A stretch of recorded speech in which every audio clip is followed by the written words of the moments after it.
We are a little bit behind time, so I am going to try and keep speakers today to time, just so we can all get to lunch in good time. So without saying any further, I'm going to hand over to our first paper, the team of our first paper, and everybody's going to speak, I believe. I don't know who's first, but I'm guessing it's you, Adrian. So thank you. Thank you very much. I'll also be very quick and try to say a few words about the ideas that we had behind this last session. That was not, as you see, everything was organized around the three projects, but this session is a bit like on top of that, and it's not really a coincidence that Kerry is sharing this session, because it's basically inspired by your work and what you presented yesterday. So to link it with the project, very quickly, I'm again in English with my globish that is getting worse and worse. So I'm sorry, it's going to be a caricature, but it is like this. I want to start where I left on Tuesday, very quickly, about those changes, those moves that we made over the years of this program. When we started, the first one is about the scope, and actually, well, I see Shadrach is away, but this is exactly what he presented yesterday, I would say. The fact that when we started looking at intercontinental connections, and the more we were advancing, the more we wanted to look at the intra-continental connections. We had the question of circulation of goods, circulation of plants, circulations of diseases, but we soon realized, so both of, every object we were studying were coming from outside. We can even the diseases, we can call them exotica, but we soon realized that their mode of circulations were clearly African logics and African networks, and this is what we try to point always more and more. So from intercontinental to intracontinental, intra-African networks. The second move, this is something I try to point in the introduction also, is the fact that we had to move from this idea of connections, and we started from this, to this idea of routes and roads. And why? I try to explain it also because it was a very good heuristical tool, because it was integrative. We had plenty of connections, and then we realized they were converging to a few routes and roads, and this is what we try to describe and analyze. It was a very integrative model and a very cumulative model, this concept of route. We could organize the different evidences that we had at our disposals, goods, plants, disease, words, people. They were all converging to the same routes or roads. This concept of route allowed us to also organize the conversation between the different disciplines. So it's also a very good concept for this: linguistics, archaeology, history, geography, all the corpuses that we try to open, also the colonial corpuses, the pre-colonial corpuses. All these disciplines, they could converse thanks to this concept of roots. And finally, we try to also speak about the representation of these routes and mobilities and circulations. Social awareness was another concept there that kind of produced a cultural history of the representation of the people of these circulations and mobility. So at the end of the day, it was a bit metaphoric. Of course, this concept, heuristic, but also metaphorical concept of routes, ultimately. And of course, we had the innocent presentation also on the first day, but we think about other kind of metaphor of routes, such as the Silk Road, for example, or the slave route. And this is things we try to use also. The idea behind this very last session is to come back to the ground and down to earth. Move from the metaphor of the root to the very concrete and materialistic approach of it. Why, if we have a better idea, a better knowledge of a proper root, why don't we go back to the ground and try to find the track, the print, the inscription of such a root?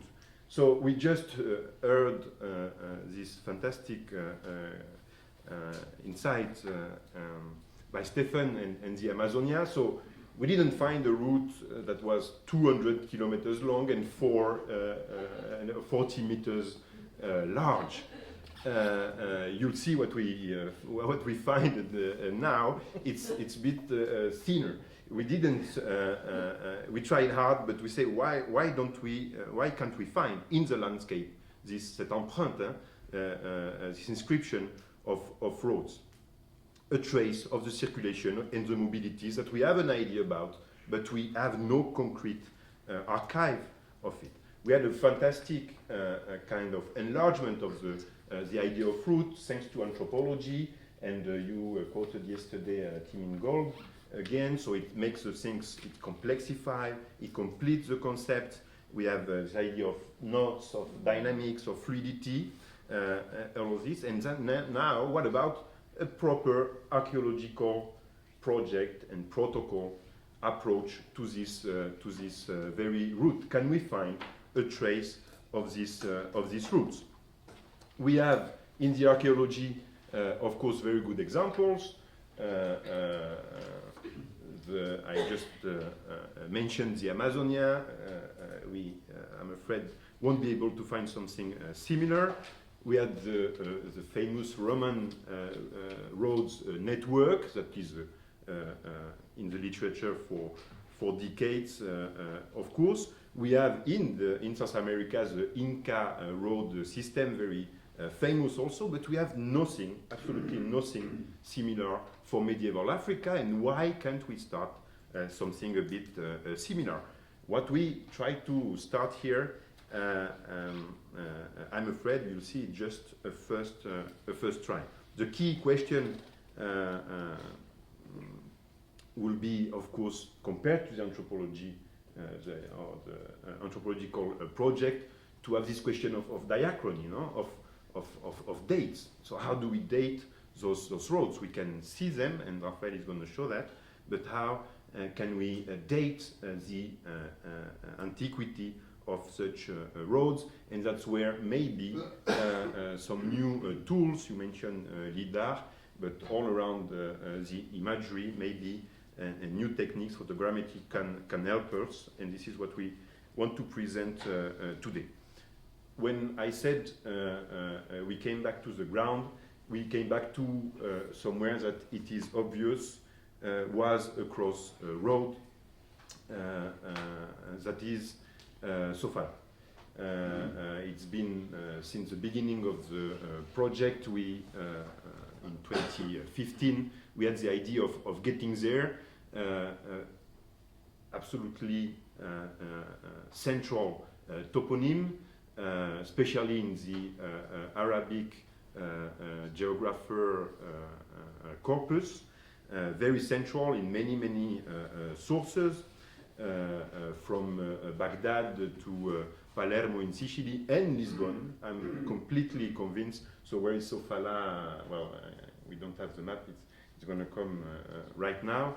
But I'm convinced, so it's in present-day Mozambique, I'm convinced the Portuguese, before they round the Cape in the 1480s, they discovered the Cape and then rounded the decade after, they had clearly an idea about Sofala. They had a pre-knowledge about Sofala, because they had access to these Arabic sources. So they had in mind they wanted to go to Sofala for gold, more particularly. Now, that is for sure. Now, whether they settled and built a fort in 1505 at the good place, at what was Sofala, this is another question. So I'm very glad we have all the team here that made this project, kind of two-dimension project, work around the bay of Sofala, at least the Portuguese Sofala, and then a work around the road that were connecting Sofala to the Zimbabwe plateau. Sofala is where the Mozambican plain is the thinner, and the access to the plateau is the most direct. This is where the shortest way to access to the Zimbabwe plateau, where we know a lot of mining operation was taking place. So that's why we got there with these questions in mind. We have first Jules and Léa who's going to speak about the bay and the projects they are doing there, and then we'll try to make visible this invisible road thanks to Raphaël. Du coup, I'm very sorry I will present this in French because we have just 5 minutes with Léa and it will be too complicated in English. Du coup, pour continuer ce qu'on disait, Sofala, effectivement, c'est une ville extrêmement célèbre pour l'or, dans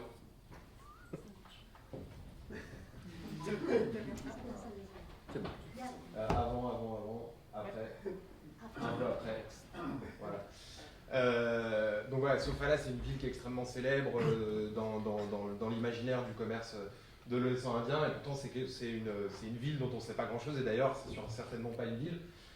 Donc là, assez rapidement, c'est depuis le Xe siècle jusqu'au XVe, on va avoir énormément de mentions dans des sources différentes, mais c'est quasiment systématiquement des sources qui sont indirectes, c'est-à-dire des géographes, c'est-à-dire des géographes ou des divers auteurs arabo-musulmans qui ont entendu parler, souvent par des marins omanais, par des biais divers, mais on n'a jamais de témoins directs. Donc du coup, on va avoir une Sofala qui est très souvent placée sur les cartes. On voit Sofala qui est toujours le pays en dessous de la côte des Anges et avant le pays Wak-Wak. On va retrouver ça dans pas mal de situations. Et selon les auteurs, Sofala va définir un endroit et un lieu précis, un site précis de commerce, où il va définir un ensemble de villes, un système de villes et de comptoirs le long de cette côte. Donc en gros, selon ces sources, ce qu'on sait, c'est que Sofala est célèbre pour son or, pour les esclaves, mais aussi pour des biens moins prestigieux, moins chers, mais qui vont pas mal être vendus de l'autre côté de l'océan Indien, par exemple les cornes qui vont être utilisées pour faire les manches de couteaux en Inde. Donc on a énormément de mentions différentes, mais toujours très indirect. Autre chose, cette Sofala et ce toponyme de Sofala, il est très probable que jusqu'au XVe siècle, il recouvre énormément de sites et énormément qui recouvre un pays et des comptoirs, certainement des comptoirs concurrents qui ont pu soit coexister, soit prendre le relais. Donc c'est pour ça qu'on parle d'un pôle plus que d'un lieu précis. On peut mettre la diapositive suivante. Donc ça c'est pour montrer à partir du XVe siècle, on va avoir quelque chose d'un petit peu plus précis, notamment grâce à l'arrivée des Portugais qui donc vont trouver un site et puis le décrire, et là on va avoir d'un coup profusion de sources et de témoins directs. Mais avant les Portugais, on va aussi avoir un auteur qui s'appelle Magid, qui va écrire un poème qui est en fait la source la plus pragmatique qu'on ait sur Sofala, parce que c'est un poème nautique, d'instruction nautique, qui va expliquer comment est-ce que de partout des points de l'océan Indien, on va pouvoir aller à Sofala en donnant des instructions astronomiques très très précises et qui montrent que Sofala est en fait une destination commerciale vraiment importante. Donc là, on est face à une source qui est beaucoup plus pragmatique, beaucoup moins la ville de l'or, etc. On peut passer à la suite. Le problème donc étant que cette Sofala médiévale, comment la localiser, sachant qu'on en fait on ne sait pas où elle est, cette Sofala, ces Sofala, en fait ces comptoirs, comment est-ce qu'on pourrait retrouver ces comptoirs qui ont donc été islamisés selon les sources dès le Xe siècle. Le seul repère qu'on a aujourd'hui pour trouver Sofala, c'est la ville de Nova Sofala, dans laquelle il n'y a aucun vestige ancien visible comme ça, et le fort portugais qui aurait donc été construit en 1505 à proximité de l'établissement musulman que les Portugais ont trouvé en arrivant déjà dès la fin du XVe siècle. Donc voilà, il y a déjà un archéologue qui s'est intéressé à la question, qui s'appelle Dickinson, après il y a un autre archéologue, Lies Segang, qui a travaillé avec dans les années 60, enfin à la fin des années 60, début des années 70, et qui est parti des sources portugaises. Alors, en fait, le PowerPoint on voit rien en fait. Donc là, c'est l'espèce de rouille écrit fort. Et là, la tombe de Youssouf. Donc la stratégie de Dickinson, ça va être de partir des sources portugaises et du fort portugais pour essayer de localiser le site musulman selon ce que les musulmans. C'est pour ça que ici, on a un périmètre de 2,4 km², ce qui est à peu près ce que les sources portugaises nous donnent comme information pour localiser le site. Et ici, on a donc le site avec une tombe d'un saint musulman, une plage et un site et une longue plage qui est en gros Chitua Mautua, qui va être l'endroit où Dickinson a commencé à fouiller sans qu'il ait trouvé. En fait, on trouve, et c'est ce dont Léa va vous parler maintenant, on trouve énormément de matériel, énormément d'artefacts divers, mais il y a une difficulté très importante de trouver un contexte dans la mesure où on trouve ça beaucoup en surface et qu'on est dans un endroit particulièrement perturbé. Du coup, Léa va continuer sur l'aspect de la mission. Vous m'entendez là ou pas? Ok. Oui, donc je suis désolée, ça va être très rapide. C'est plus pour vous présenter rapidement ce qu'on a fait en octobre-novembre dernier. Donc avec une petite équipe, avec Adrien Delmas, Hilario Madikina de l'Université de Maputo, Raphaël Hautefort, Séverine qui est au fond, Jules et des étudiants donc, de l'Université Eduardo Mondlane. Donc on est allé à Sofala, à Nova Sofala. Paul Lane nous a rejoint quelques jours aussi. Donc cette mission avait deux principaux objectifs. Le premier, c'était donc d'identifier ces potentiels sites archéologiques autour de Nova Sofala et d'identifier des vestiges de routes anciennes entre Sofala et le plateau de Zimbabwe. Donc comme Jules l'a un peu expliqué déjà, Sofala pose un problème de changement du paysage important. Aujourd'hui, la ville se concentre dans le nord de la baie, autour de ce qu'on appelle donc aujourd'hui Nova Sofala. L'ancien fort et la tombe de Youssouf sont encore accessibles selon les marées, mais la moitié du temps sont couverts par la mer.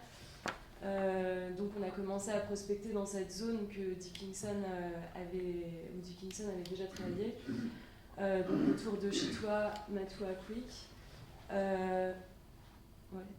Le long de cette baie, donc on a fait pas mal de collectes de surface, de perles et de tessons. Et après avoir nettoyé la coupe naturelle créée par donc l'avancée de la mer, on a choisi d'ouvrir un petit sondage du côté donc, terre et un deuxième en dessous de la coupe. Donc on a trouvé pas mal de matériel, des perles de verre, de la céramique chinoise, des tessons, du verre, de la faune, du charbon, dans ce qui nous a semblé être une fosse, que vous voyez sur la deuxième photo. Mais le contexte a l'air très perturbé et donc l'ouverture de ces deux petits sondages, on a continué de le faire surtout en parallèle de la prospection pédestre et aérienne pour comprendre la cartographie des sites archéologiques de la baie. Et voilà, il s'agit encore d'un travail préliminaire, mais je te laisse la parole. Combien de temps me reste-t-il? 8. Tu peux me passer le...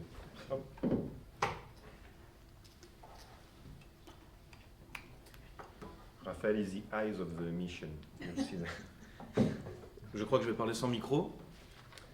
And sorry for my bad English, so I will try to make my presentation in French. And if I see that all the assistants is sleeping, I will try to speak in English. But I think French is better. But there is a lot of pictures, so it's like to watch a comic book. So it will be easy to understand, I think. This is not Sofala. This is not Sofala. This is not Sofala, okay. This is Sofala, okay. But this is not Sofala.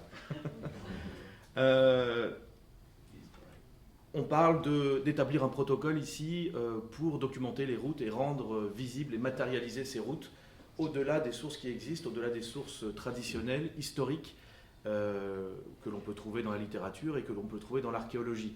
Lorsqu'Adrien vient me trouver pour savoir comment on peut matérialiser ces routes, la première question qui se pose, c'est quel type de données sont nécessaires à l'établissement ou à l'analyse ou à la discrimination d'une route parmi ce qui sera probablement d'autres routes ou de la forêt ou un paysage qui sera sûrement extrêmement perturbé.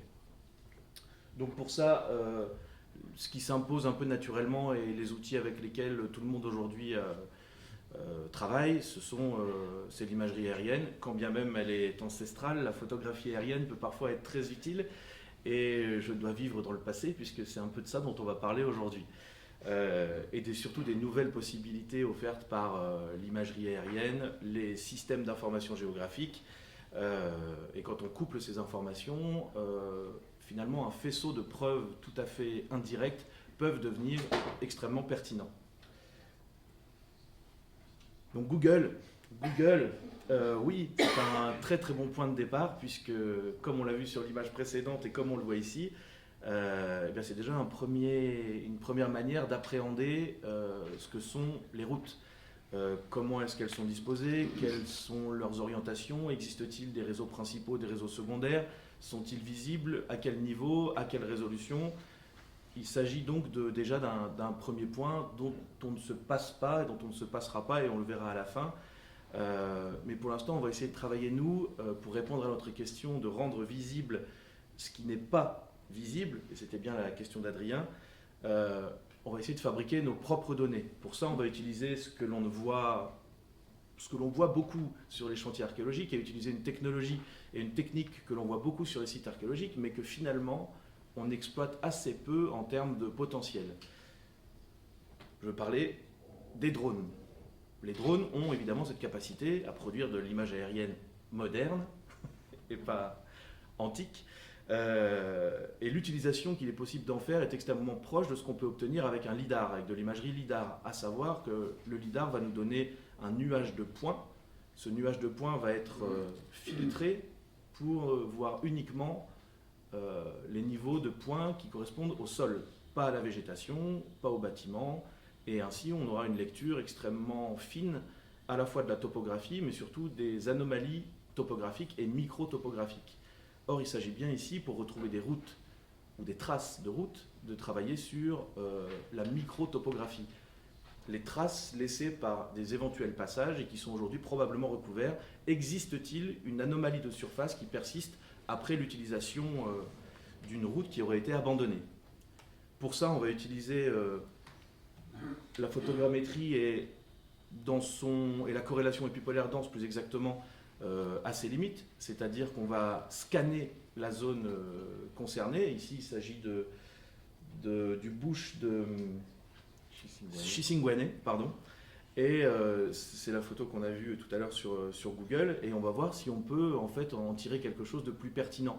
La première étape importante quand on utilise des drones dédiés à la topographie, à l'imagerie 3D, c'est d'avoir une stratégie de prise de vue qui nous permet de couvrir l'ensemble en fait, du territoire que l'on veut étudier. Très rapidement, il faut simplement qu'un point soit visible par 3 photographies différentes pour pouvoir consolider la position de chaque pixel dans l'espace. En reconstruisant la position de chaque pixel dans l'espace, on reconstruit un nuage de points.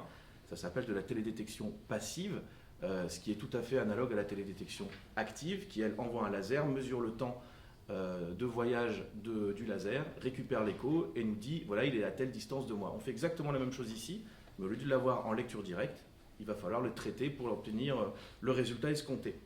Une fois qu'on a aligné nos photos et qu'on a fait les calculs préliminaires, opéré les calculs préliminaires, on obtient un nuage de points. Ce n'est pas très visible ici, mais ici il ne s'agit pas d'une photo, mais bien de points. On a ici donc la représentation précise à 0,5 pixels près de la position de chaque point pris en photo dans l'espace.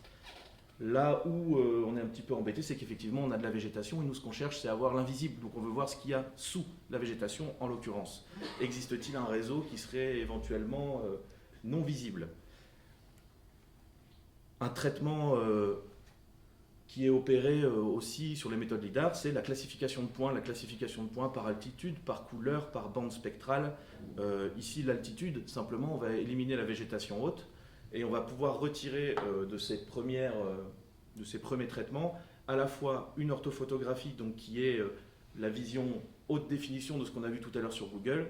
Ce n'est pas très manifeste à l'écran puisque la résolution est assez faible, mais surtout, on va pouvoir utiliser ce fameux nuage de points pour en retirer un modèle numérique de terrain. Il s'agit ici d'une représentation tridimensionnelle, même si on la voit en 2D, du terrain, j'allais dire, dépouillé de toutes ces élévations supérieures à 50 cm, qui sont le type de végétation et les hauteurs de végétation qui nous brouillent la lecture sur le terrain.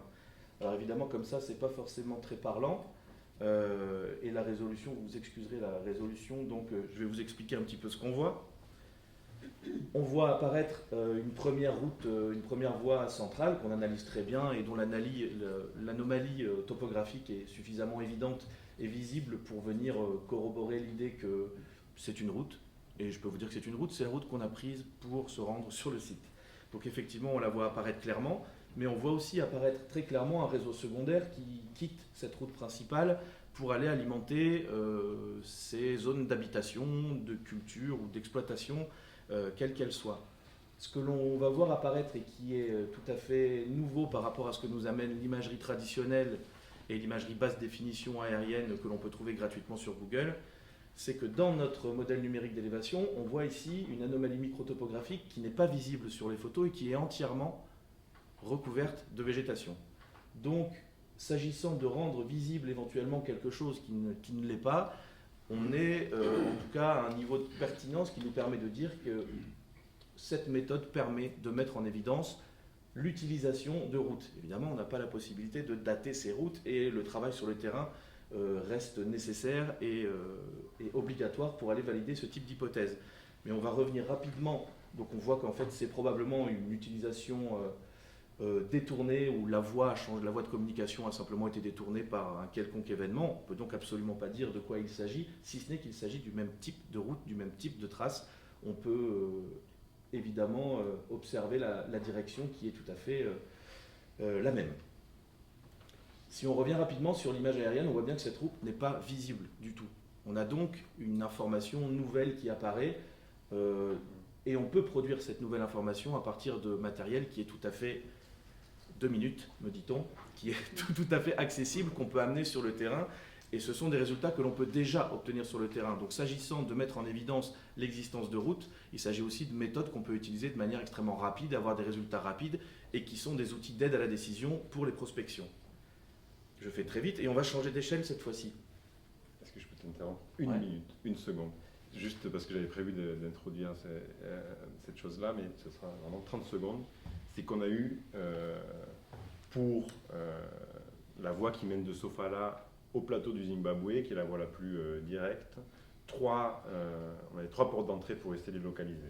On avait les incidents topographiques, les obstacles naturels, pour aller chercher les passages obligés, comme les passes, les défilés, ou les choses comme ça, notamment au niveau de la marche, qui était tout à fait inévitable et qui peut être un des endroits où on pouvait chercher cette route.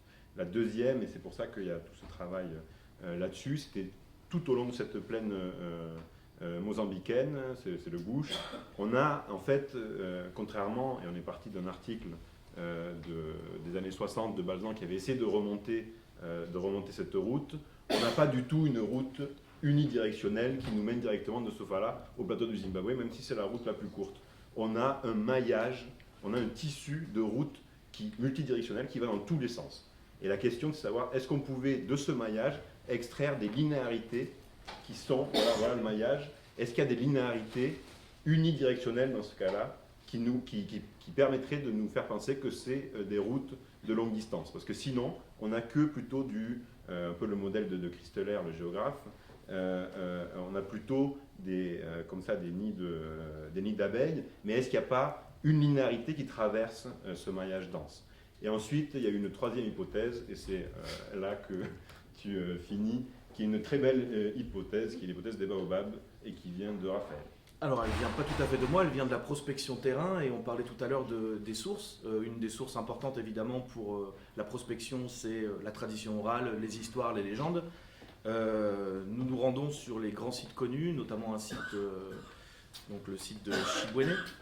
Et sur ce site, on nous raconte une histoire, l'histoire de ces esclaves qui, donc, le long des routes qui les mènent depuis leur endroit d'origine jusqu'à l'endroit où ils vont quitter l'Afrique pour leur destination finale, consomment des fruits de baobab.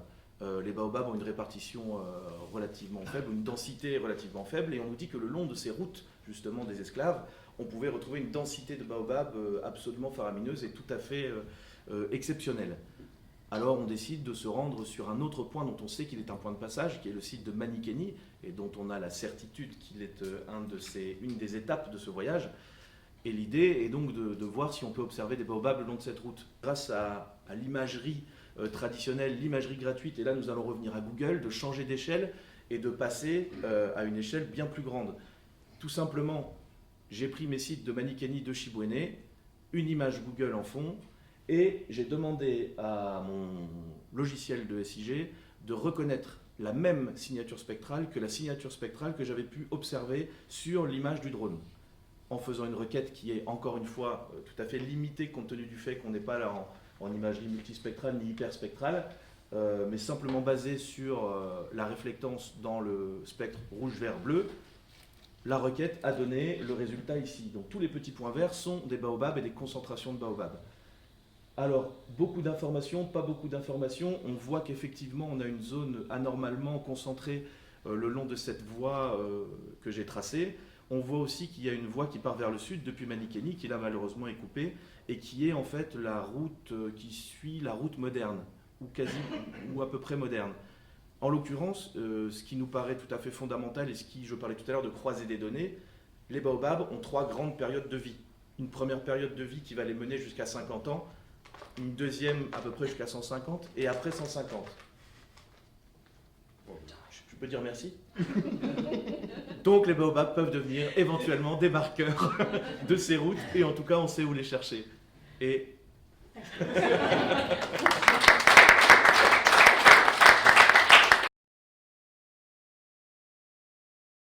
All right.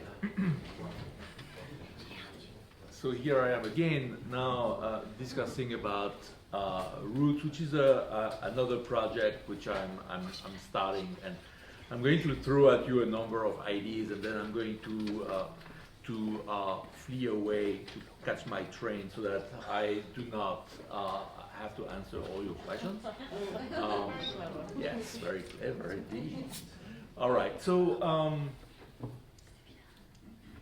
Everything starts with this, this network that we know so well, the Trans-Saharan trade route system, the Indian Ocean trade route system, and then, as you can see, there is a lot of space in Africa here that is not covered by anything in the maps that are populating our imagination about Africa.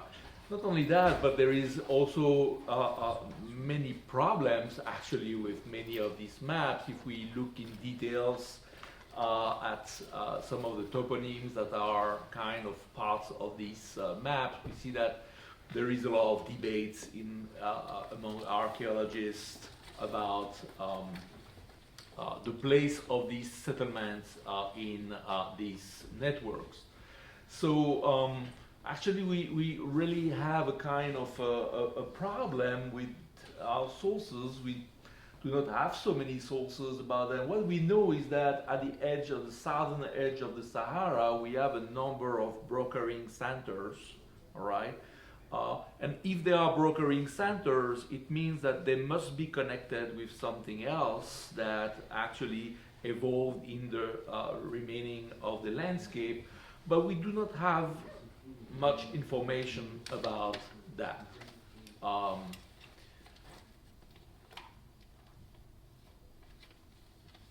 If we now go to the Gulf of Guinea, so parts of Africa which are not covered by this documented network, like Ife or Iboku, we know through the archaeology that some of the metal that reached these places and which were turned into objects that are fantastic objects, definitively objects connected with power, with elite.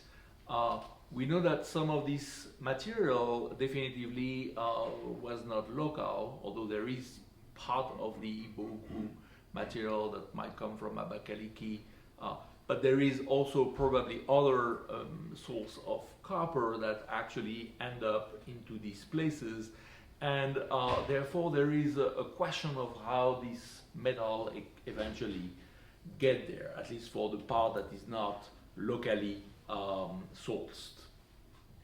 And then we also have the question of the production of the glass beads in Ife, which Babalola Babatunde has been talking a lot these last few years and publishing a lot of papers on these and about their place and the function and the role they played in eventually this long distance trade network. And I'm going to use the word trade, but actually I'm going to criticize here the term trade for describing these routes, and you're going to see why. Definitively, if we look a little bit further away in the early modern period, we look at the Gulf of Guinea and we see that Europeans documented a certain number of routes. I will come back to this later. They actually did not know much about the hinterland. They were usually residing on the coast, but they managed to grab some information from a number of informants and were able actually to build this map showing a certain number of roads actually linking the coast and the hinterland. So there must have been roads, okay? There must have been routes. Now, I would like to say something about the issue of silent trade. All right, this is something that I've come to because I discovered a couple of new early modern sources talking about silent trade in a way that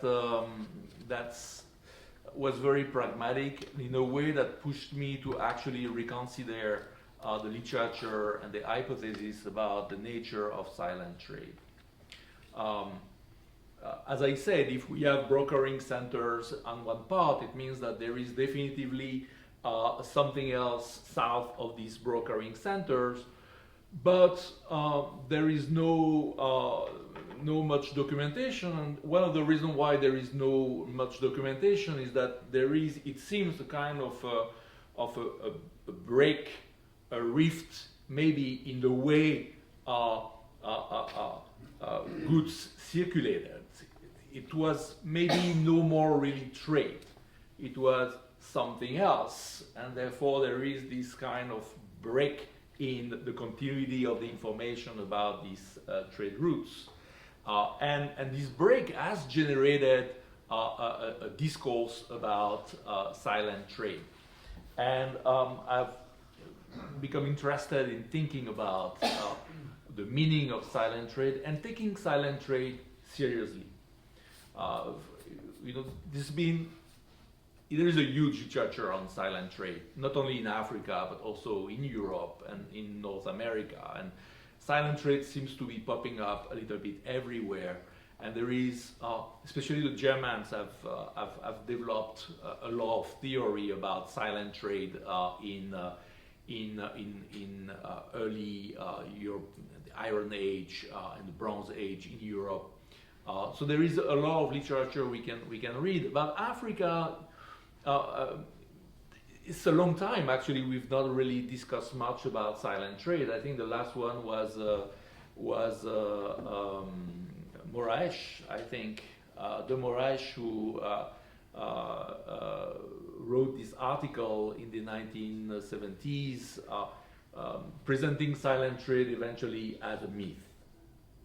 And I recently had an encounter with Xin Wen, who was actually interviewed in my department for a job. And it happened that Xin Wen works on the Silk Road, and he did his PhD on the Silk Road trying to look for evidence of trade along the Silk Road, and did not find any.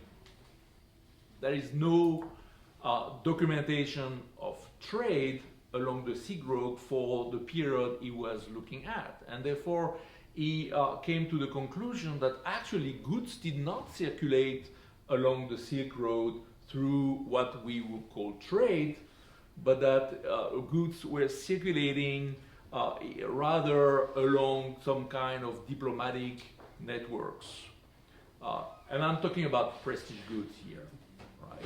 So prestige goods were not really circulating as trade objects with merchants, but they were actually circulating in the framework of a larger kind of a diplomatic relationship from polity to polity along the line. And that made me kind of think also about the situation that we have in the Gulf of Guinea, and to kind of thought that maybe we should think of this long distance trade in West Africa not really as trade, but rather as a circulation of prestige goods and prestige items and prestige material circulating through some diplomatic gift and counter-gift system along the line. And that maybe we should differentiate that from shorter trade circuits where other goods would circulate, but not prestige goods. So as I'm thinking about these routes and these aspects, I'm going to think about three different concepts here. First, the circuits, meaning what are the special characteristics of the circulations of prestige goods compared with other type of non-prestige goods. I would like to think about palimpsest, meaning how this network eventually evolved through time, and eventually also what kind of traces these routes or these circulation pathways leave behind. So I've been creating and thinking about this little model about silent trade and about the circulation of prestige goods in the Gulf, or in the hinterland of the Gulf of Guinea. And what I suggest is that actually silent trade might actually be something real, something that would be a translation of an exchange of prestige goods between what I call competing equals, meaning between polities that consider themselves to be equals and consider them and are also in competition. And oftentimes eventually in a situation of tension or conflict. Okay, and so the principle of silent trade is that everyone is actually free to assess what the other is bringing. Right? So I'm bringing some goods. You come and inspect it, and you determine for yourself what you want to give in exchange of what is proposed. And then the other party comes, assess what you propose, and eventually accept it or not. So there is a negotiation. And so I cannot really enter too much into the details here, but I'm starting developing a kind of a framework to think about how actually silent trade is a reflection of, let's say, a ritualized diplomatic exchange between two political areas which are always in conflict, in tension, but consider themselves as equal, because the danger in doing this type of transaction is to put yourself in the situation of being not an equal but an inferior, and therefore to find yourself in the position of being, what do you call it, the message, when you actually give some gift to a superior, to, yes, in a tributary relationship. Okay, so you have to distinguish between tributes and then a circulation of goods between equals. That's why everyone actually decides for itself what is actually the value of what the other is giving, because the danger would be that actually there would be an unequal kind of exchange, which would be therefore tributary, and that would be a problem in terms of the negotiation. Well, anyway, based on some of the early model material that I've recovered recently, I put this little model, and what I see in this model is that we have a sphere of political influence. I don't want to call them polity, because I think this sphere was actually something a little bit different from polities. They were more like a mosaic of polities. Sometimes we call them imperial constructions, which were dominated by one particular central polity, oftentimes an urban center, and that's the way, for instance, I think of Ife in Nigeria. And then you had really one route. This is yes. This is a situation where diplomatic goods are very controlled by the central polity or the central node there, and therefore they do not just circulate in let's say disorganized way along the landscape, but actually they follow path roads which are controlled by this central node here, and therefore it's basically a road, right? And so the road you show in Amazonia, for instance, were very similar to some of the roads we know in West Africa for a later period, in Dahomey, for instance, the rail roads going. It's also very large system. That's typical of what we call in the 18th, 19th century, this rail road. And that's actually something that I would like to think of as something that is not only a product of the 18th and the 19th century, but something that belongs to an earlier form of ideology. And then there is a point of contact here, where this kind of ritual exchange is taking place, which is a very dangerous place, a very liminal place at the border, which needs to be negotiated very properly. And this is where actually there is this very strict protocol that is enforced. And what I see as a protocol is basically this system of silent trade that we are talking about. Well, one of the important aspects of that is that it's quite different from another system of circulation of goods, which therefore this one would be more related to markets and the usual non-prestige goods that will circulate alongside very different types of networks.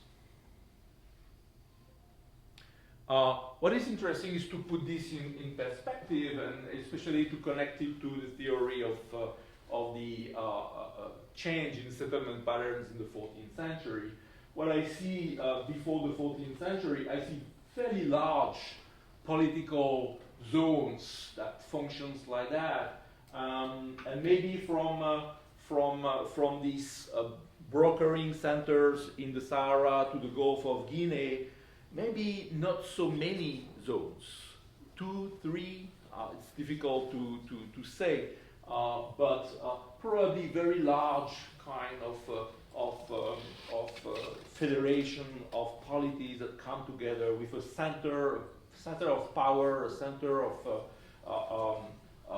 that actually controls the circulation and the redistribution of prestige goods within this very large zone. And for instance, we would have gold going north and copper, for instance, circulating south along this line. Now, if you are in the middle of this chain, you can basically take products that come south and take products that come north, and then just manipulate them. But if you are the last node on the network, you also need to have something to produce, because there is nothing that comes south to kind of feed the exchange of prestige goods. You don't have prestige goods basically coming south that you can exchange for prestige goods coming north, if you understand well. So if you are in the situation of being in this cul-de-sac situation, like it was, for instance, in Ife, you would have to produce something that you can inject into this prestige good circulatory system. And I think in Ife, that was glass. And I think that was glass beads. That's what became that product, that prestige items that Ife was able to actually produce to be able to engage in this system of long distance trade. After the second half of the 14th century, as I told you last time, I see a political fragmentation, but I see basically the same system working simply with many more smaller kind of political ensembles working.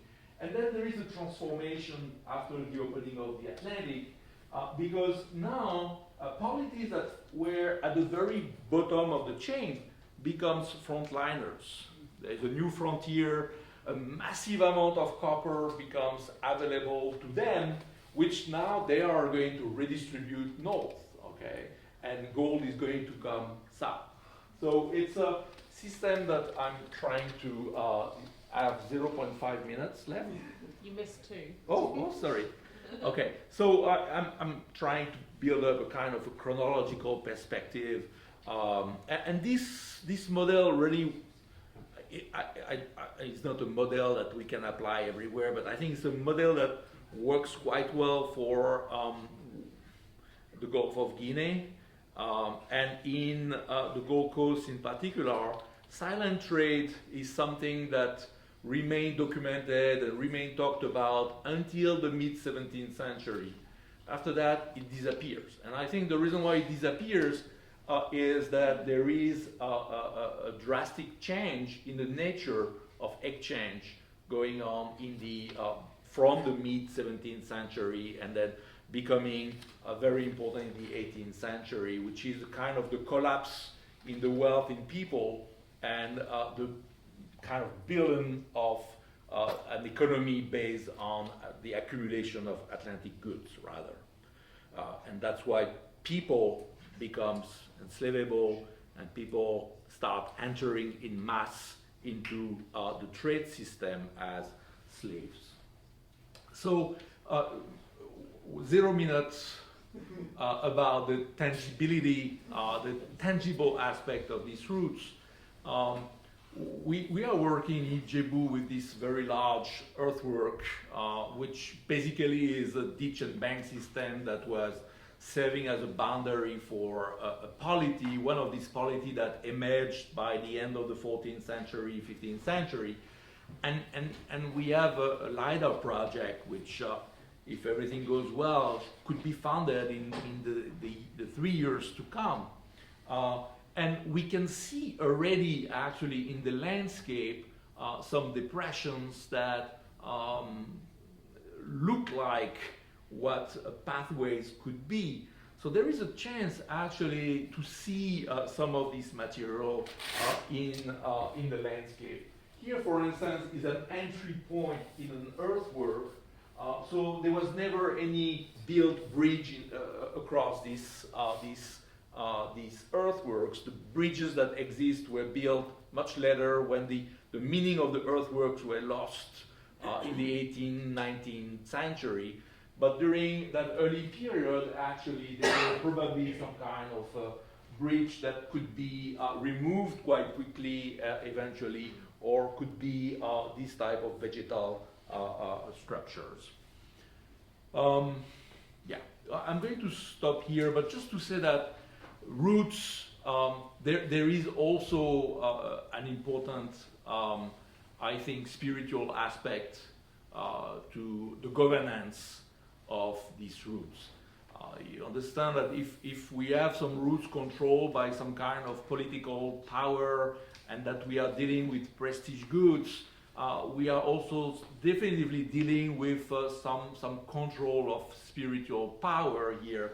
And it's not by chance that we see sacred groves, for instance, lying down on the path of some of these important trade routes going from the south to the hinterland, and some of which were eventually documented by Europeans, like here in Dahomey.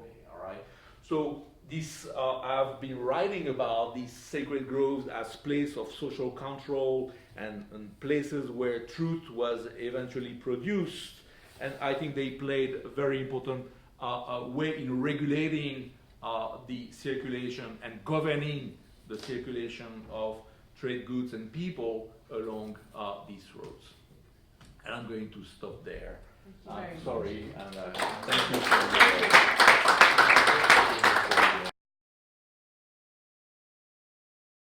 Well, first, I want to bring greetings from my university, and as you can see under the museum, the Natural History Museum of the Obafemi Awolowo University, Ile-Ife. I'll be giving my talk on the portrait pavement in Ife. Ife is the major town and the ancestral home of the Yoruba in southwestern Nigeria. The archaeological research work in Ife and other part of Nigeria have shown actually that certain material culture, the portrait pavement, the common features in Ife. Those that have visited Ife have seen a lot of this pavement. The pavement is common and a common feature in all part of Ile-Ife. And the pavement is credited to the first and only female king in the history of the Yoruba people. It was said that, according to the oral tradition, that the female king made the people of Ife to adopt an hygienic condition by asking them to pave their surrounding. And it started when she was visiting the community, and she splashed on mud, and she asked them to be paving the road. And that's the starting point of the pavement in Ife. But later the pavement became part of the architectural heritage of the people, and they were paving around. And what is this portrait pavement? The pavement is made of broken pots, the broken pot laid on the edge, and at times in some cases laid flat. Though the flat one is not common in Ife pavement, but when I went to Note in Benin and Togo, I saw that flat laid pavement. The origin of the Yoruba people generally is traced to Ile-Ife, and Ile-Ife is regarded as the ancestral home of the Yoruba people. And this tradition of descent from the universal ancestor of the Yoruba people, which is Oduduwa. Oduduwa is regarded as the ancestral progenitor of the people. And for other Yoruba people, most especially the king, to have the authority, they have to link and take the authority of wearing crown from Ife.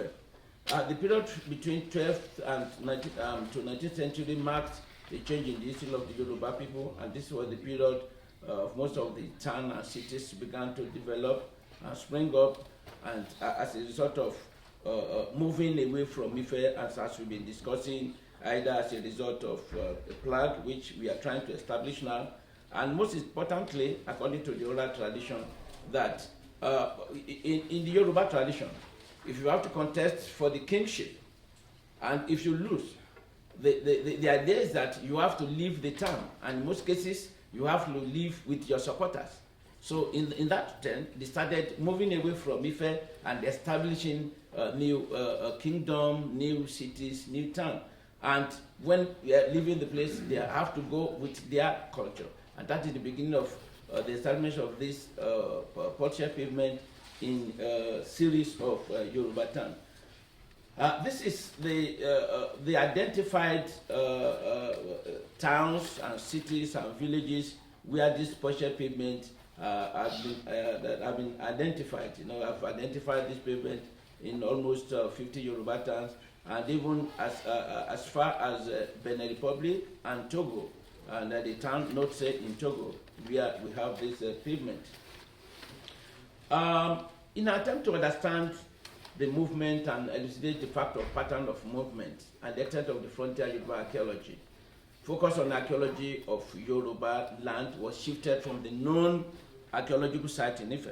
I mean, in Yoruba land. I mean, a lot of people have worked on Benin, on Owo, on Igbo-Ukwu, on Chaja, on North culture, and concentrated on Ife. I decided to move away from that known archaeological site. That was why I started exploring the northeast and the northeast of Yoruba land. And from there, I started observing and identifying this potsherd pavement in almost all the Yoruba towns that I visited. Now, looking at the pavement, this is the potsherd pavement. You can see the pavement, which the design is either in herringbone design or straight road design. You can see the herringbone design on this one. And then you can see it clearly here. You can see the potsherd pavement that has been dated to the 12th. I mean, the Ife one is dated to the 10th century. But the one that we've been identifying some other say that we've dated to the 13th, 14th, 15th century. You can see, again, we have this pavement.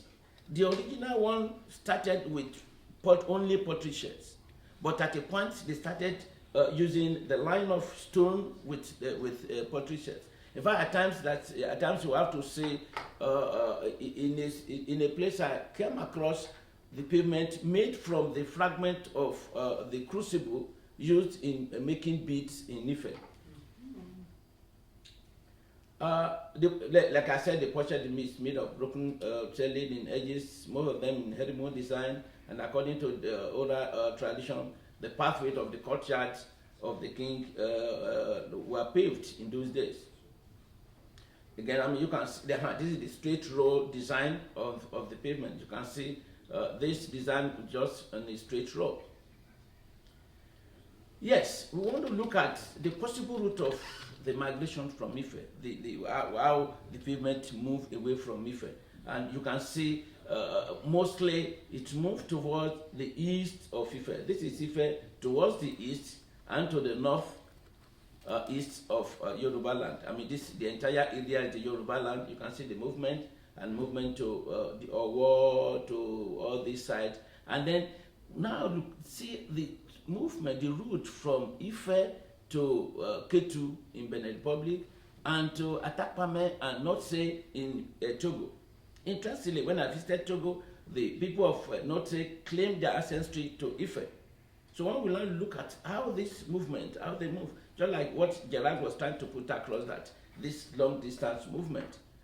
But from the Yoruba tradition, the Yoruba or the African have system of traveling a long distance without really either using horse or foot. They have what they call the African magic of traveling from one region to another from a long distance movement.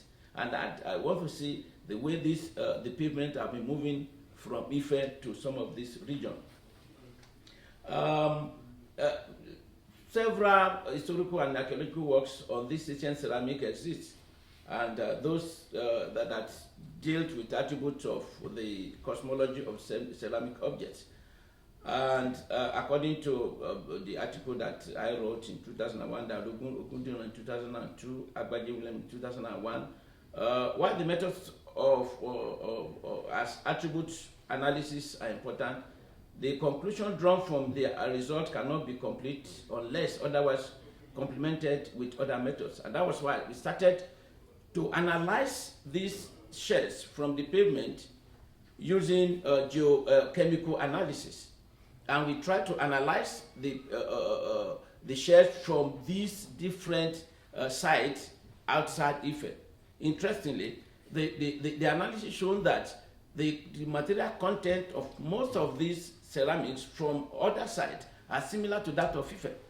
They have this quartz content and mica content. But there's one that is not, in line with those ones. And interestingly, again, the one that's not in line with the material content of that Ife claim that they are not from Ife but from Oyo. So with this one, we're able to think of this movement from Ife to other sites. Like I said, the result of the change section of some of these projects from the study area in Ife shows that the production technology is the same, and like I said, as quartz and mica inclusion is common to them, to all of them. In addition, the sets are either coarse or fine grained, and they are the same with that of Ife, which is common. This now suggests that the pottery shells used in the production of the pavement have the same regional material content and technology are the same. Well, in all the towns except one, like I said, claim ancestry to Ife. The pottery pavement identified in all these towns except the one at Asi, the town is called Asi, have the same material content. Pottery analysis from all sites exhibits the Ife type of pottery decoration. And date from this era shows between 12th and 14th century as possible period of migration or displacement from Ife. This displacement led to development of some towns and the total abandonment of some. And that's why you see a lot of abandoned sites in Yoruba land. From the geochemical analysis observation of the pottery pavement design and technology from Ife and other towns visited, and also that most of the pavement excavated and dated so far in Yoruba land postdated that of Ife pavement. In essence, since the Ife pavement predates those dated pavement, one can then try to postulate to the idea that the pavement moved from Ife to those areas. Well, in conclusion, will it then not be ideal to view this pavement as a cultural material of possible migration from Ife to all these areas, more so that the pavement in Ife predates pavement from the known and dated ones from other parts of Yoruba land. Before stopping, I want to show you some of the slides of this pavement, and then, unfortunately, some of this pavement now are being destroyed as a result of the urban development. In fact, it's sad in Ife that today most of its historical and archaeological sites are being destroyed. And when we started the Ife Sugo archaeological project, and specifically in 2017, in the area where the archaeological area of Yemo, Yemo is the archaeological area where Frank Willett excavated in 1956. They were trying to build a modern building for entertainment, just like a restaurant. And in the process of digging the foundation, they came across this pottery pavement. And luckily for us, Gerard was on ground. Gerard now was asking them not to destroy it. Then he quickly phoned me, and I got there. And I was able to prevail on them. I have a small video clip which I will show later. How we have to stop them, and we have to stop them from destroying the pavement. And they agreed with us, shifted the building to other places, and we were able to preserve that pavement. Well, this is the Ife pavement in circular form. You can see the beautiful thing. The idea is that at the center, you see that they have the thing at the center. They used to place either the object of worship, or they have what they call the first aid box. You know, the first aid box, they will pave around the first aid box. The first aid box, they have concussion in it, and the idea is that if the men are not around and there's a sickness, that's a problem, the women can easily go into that first aid box and get the water or whatever preparation there to heal whoever might be sick. Again, I try to show this one. You can see a vehicle moving on this pavement. I observed one for the past 15 years and it's still there intact. Vehicle moving on them. So one can see the great technology in the pavement. Yeah, this is the excavated pavement. You know, as I excavated this in a place called Ajaba near Ilorin, where I dated it to the 13th century. And again, this site, they claim the ancestry to Ife. This is another ceramic, the pavement, the portion pavement. You can see the uniqueness of this pavement, that they are in herringbone design, well laid, and with very strong ceramic. Again, this is the pavement with stone. You can see the line of stone. This is the line of stone. They have the line of ceramics, alternating stone, then ceramic, then stone. In some cases, you see that they have the 7 lines of stone and 7 lines of ceramics. In some, you see that they have the 8 lines of ceramic, 8 lines of stone. And these numbers has a significant meaning in Yoruba culture. For instance, if a male child is born, the male child has to be given name after the 8th day. If it's a woman, if a girl, it has to be at the 7th day. And then they have the Ifa corpus that uses 8 number in divination. So some of this have some cultural meaning. Again, this is another pavement, the line of, you can see this line, we have 3 lines of stone and that of potsherds.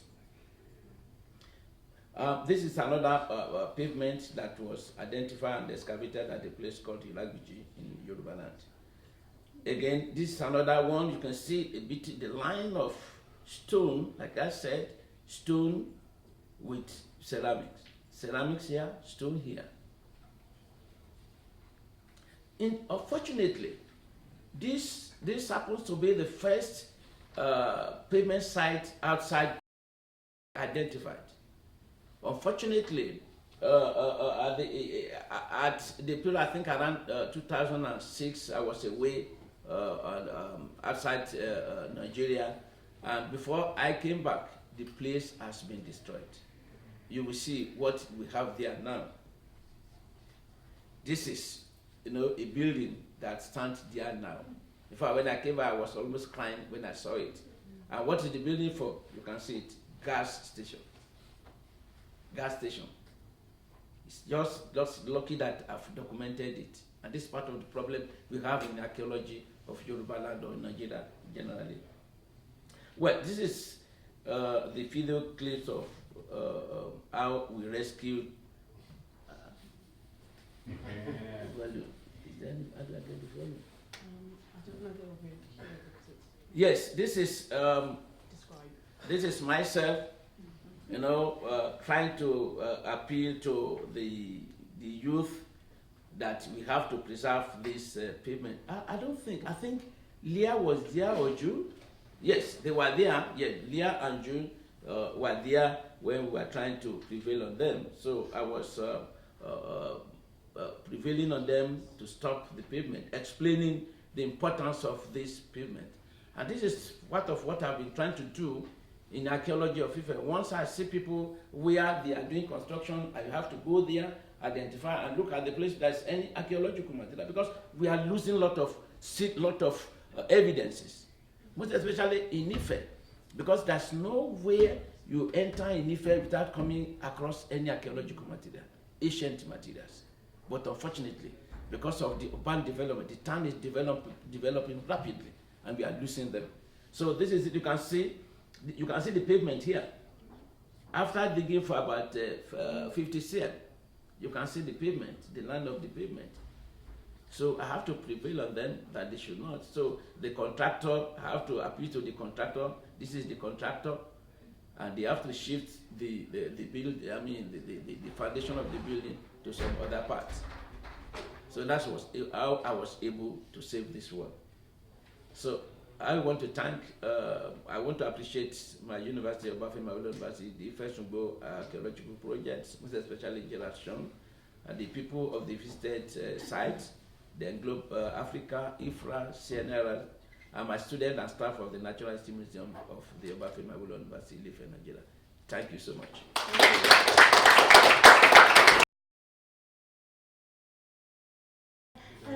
First, I want to apologize. Well, I won't be speaking in English. I will try so because some of my Kenyan friends don't understand when we're speaking in French. So I'm going to make the effort. But first, I must apologize for my English. And second, I must apologize for the presentation because I lost all my data and I had to reconstruct the presentation. So, sorry for that. So I was just going to speak about how do you map settlement in the Great Region and what are the main problems we have in this region, especially in this region. In my first presentation yesterday, I told you there was differences between the east side and the west side of the lakes. One of the differences is that we have the kingdoms on the west side and we have only chiefdom and stateless societies on the east side. And I would like to I would like to understand how do you, when you have roads from one point to another, as we saw in the presentation, our colleagues show, how do you sequence them? What are the sequence of the road? And in this region, I have two examples to take. You've been seeing that sort of maps.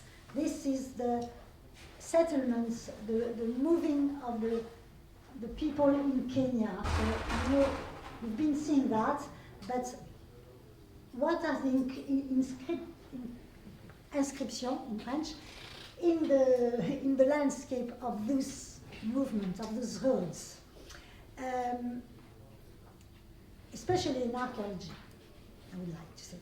Paul Lane showed you this map yesterday too, and the different sort of construction you have on the east part of the lake. That is mud construction or stone construction. So that is elements you can find between points, between all this region. But in this construction, in this area, you don't have any centralized power. So there's no capital. But instead, and so you have structure and no capital and no kingdom. And for example, I just want to take one example in this region, in the northwest of the lake, northeast of the lake. There is an area called Bungoma where you can find forts, at least 500 of them. If I go back, this is the area here, and there is at least 500 forts. Well, forts is a bit not the good word for it. It's more like fortified villages, I would say. So there's one fort that has been described in the. Sorry, I'm going too fast. There's one fort that has been described in the literature. This is the Chetambe Fort, and in 1982 there was a map who has been done, and the wall was still up, and you can see all the ditches and the walls were here. Oh, sorry, I didn't put the. That's me. No, sorry. Here you can see the entrance. They were mapped, and the ditches were mapped too. And when I went back in 2017, the only thing you could see is the land. The land is here. The fort is here, and the only thing you could see is a sort of ditches where the wall used to be. This fort was demolished during the war that opposed the Abachoni to the Babukusu in 1894 and 1895. The walls of this fort was about 3 meters thick and about 2 meters high, I think, and it was half an hectare.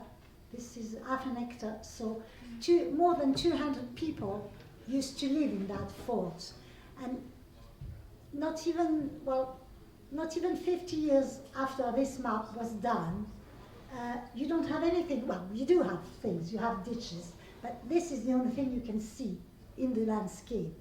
So one of the difficulties is when I went on the area to have a look at all the forts, I couldn't find them. I had the GPS coordinates because the people who had made Scully, I can't remember the date of his paper, but Scully had put all the coordinates. So I went there with the coordinates, asked people, went to look through, and I just couldn't find much of the remains, only on this fort. And this, just because the oral memory remember this one because there was the war against the British.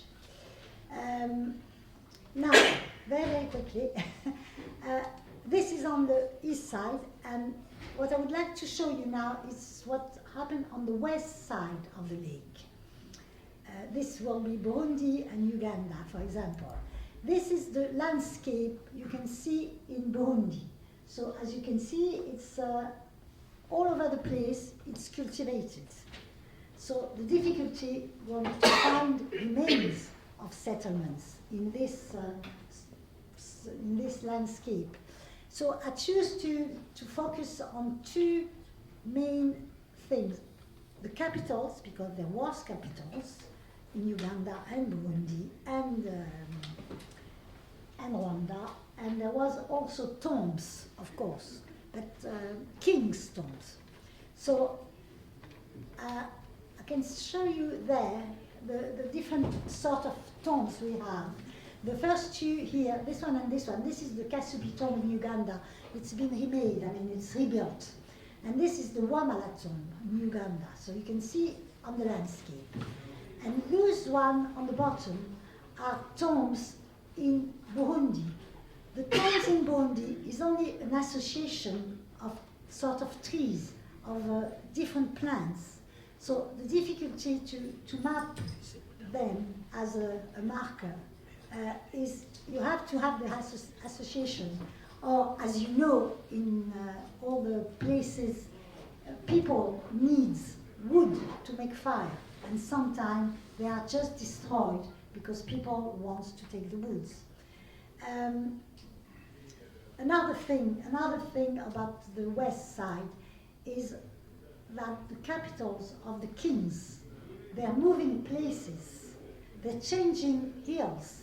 This is the Mutesa, King Mutesa at the beginning of the colonization. This is a map. And this is in Uganda, near Kampala. And you have, but it's only vegetation too. So we know because there is oral tradition, because there is dynasty who has been made, so we know where the places are for the last 200 years. But we don't know where the places are for the a long time ago, just say 400 years, around the 16th, 17th century. We do not know where they are. It's all vegetation. And this is one of the, you see all the palisades, there's no mud, there's no stone structure. And this is another capital. And this is what will be the last, so yeah, very quick. This will be the last picture I wanted to show you. This is the traditional rugo in Burundi, traditional homestead. It's made only of, there's no mud, there's no stone, it's only made of vegetation. And in the landscape you can see them because you know it's not centralized settlements in Burundi. It's all how do you call saying it? Dispersed on the hills. So this those buildings, well, it's not buildings, those houses, homestead, are quite difficult to find. The old ones are quite difficult to find now. So the point of this of this is, how do we work in archaeology to find the remains of those old settlements? And when I speak about settlement, I also speak, of course, about the roads of the migration, of all the points people stopped on their way to where they are now, where they settled. Thank you. That's all. Do you want to? Come on. No, you have to go out. No. Please come in. Yeah. Come on.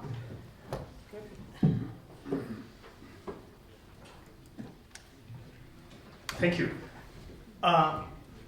Dates are very important if we have to establish the roots effectively. And the problem we are having in the Great Lakes region is that problem of dates. And because we see movement between major centers, there may be large urban centers or small urban centers where people move from point A to point B. And for us to establish the route they took, we must get other settlements in between, so that using the dates, we are able to find how movement took place. And that brings us to the problem of dates. We have a rough estimate from the oral traditions, because wherever you go within the Great Lakes region, you get oral traditions saying these people lived here this particular time, then they moved to point B during this particular time, but archaeology has to come in order to establish these dates. And that is the work, the heavy work that we have as archaeologists in the Great Lakes region, so that we are able to establish how long people lived in a particular point and compared to the next point where they moved to. And I think this is something that is coming out now. As I was coming here, we were just excavating one of the settlement areas, and we are hoping that we are going to get some good samples for dating, so that we're able to see, for example, how people moved from Gotramogi, where the early Luo settlers occupied, to this particular point, which is not very far from Gotramogi, called Jiro site. And I think that is basically what I want to state, that we have to deal with the problem of dates in order to establish these routes and the movement, how people moved across the region, in the Great Lakes region. Thank you. Chef Bogbot est donc plutôt spécialiste du néolithique, mais surtout, avant tout, spécialiste du sud marocain, et travaille actuellement sur des sites médiévaux qui vont nous présenter, et je pense que c'est des sites qui regardent vers l'autre côté du Sahara plutôt que de regarder vers le nord. C'est ce qu'il nous présente. Merci aux organisateurs, merci à Adrien de m'inviter à ce séminaire. J'avais prévu de vous présenter, un speech sur les relations entre le Maroc, entre le Sahara et l'Europe, depuis la préhistoire jusqu'à l'époque médiévale.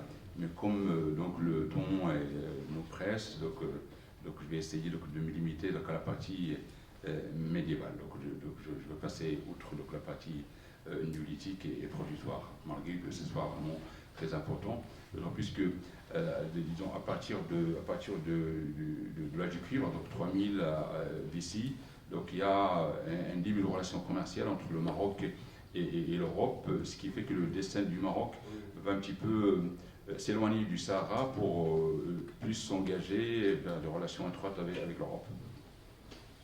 Donc ici, vous avez des témoignages de ces relations entre le Maroc et l'Europe occidentale et centrale. Ça date donc de l'âge du cuivre.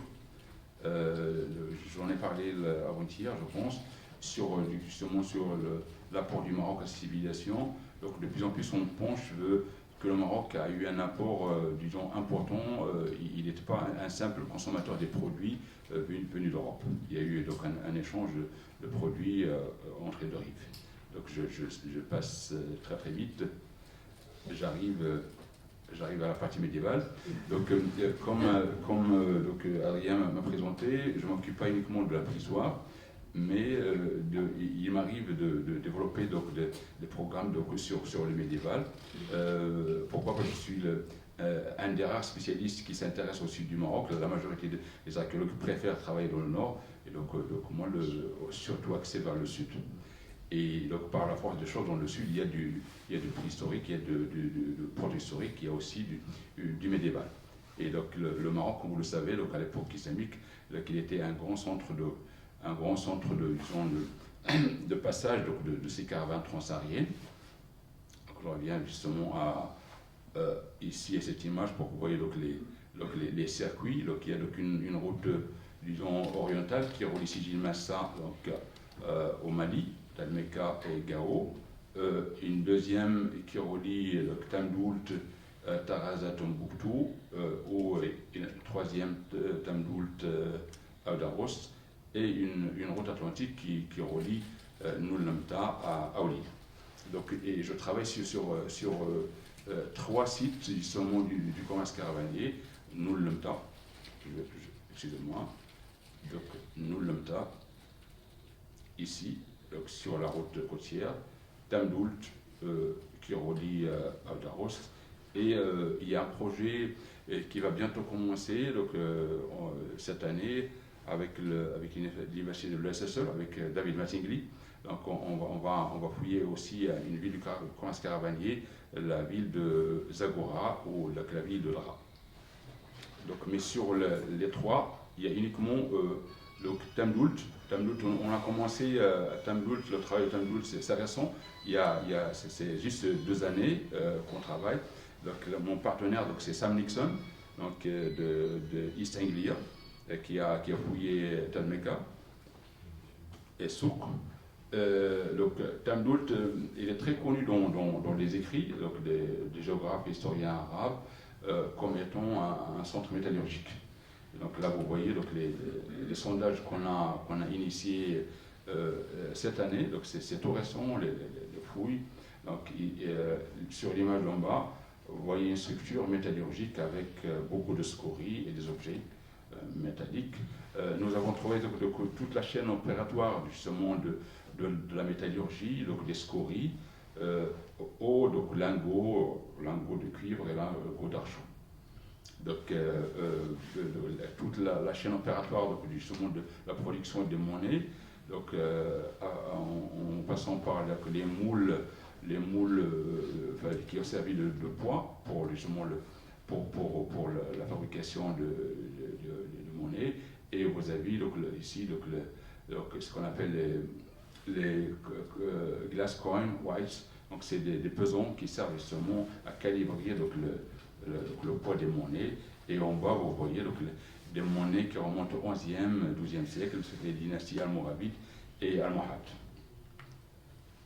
Donc, on braque donc, beaucoup de matériel donc, en argent, et l'argent justement qui a été utilisé à Tamboul, c'est un argent qui a été donc, extrait de la galène. Donc, la galène locale, il doit y avoir au moins une 20% d'argent, et donc il y a eu un processus d'extraction de l'argent à partir de la galène.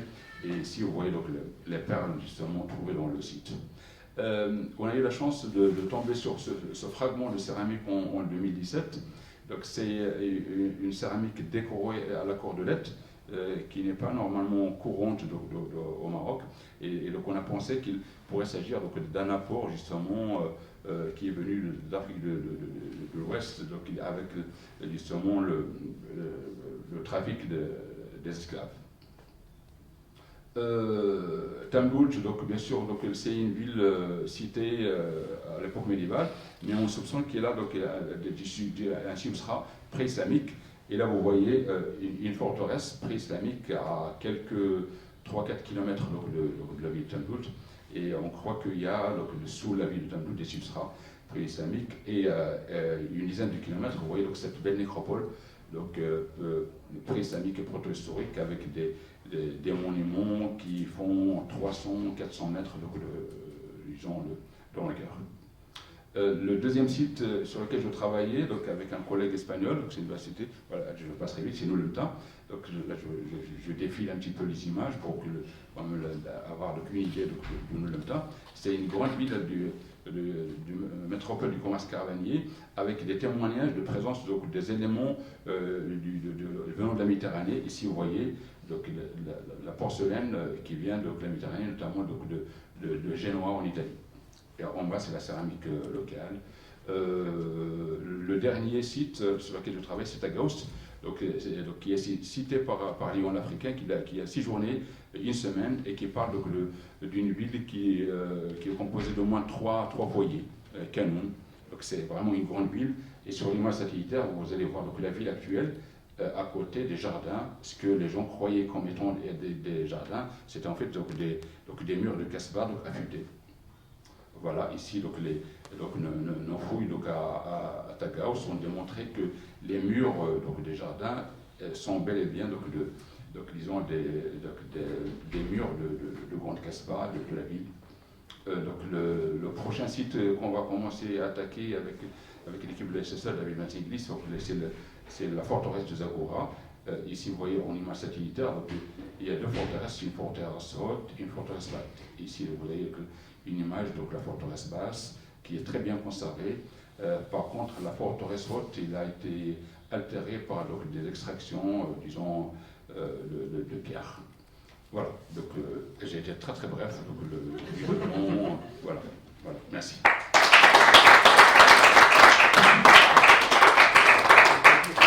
Non, je voudrais juste ajouter par rapport à ce qu'a nous a montré le Raphaël, donc on essaie un petit peu de localiser ces routes transsahariennes, et donc on utilise l'image satellitaire, et donc on est arrivé quand même sur le tronçon Tamblout à Odaros, on est arrivé à avoir donc, schématiquement le tracé de la route.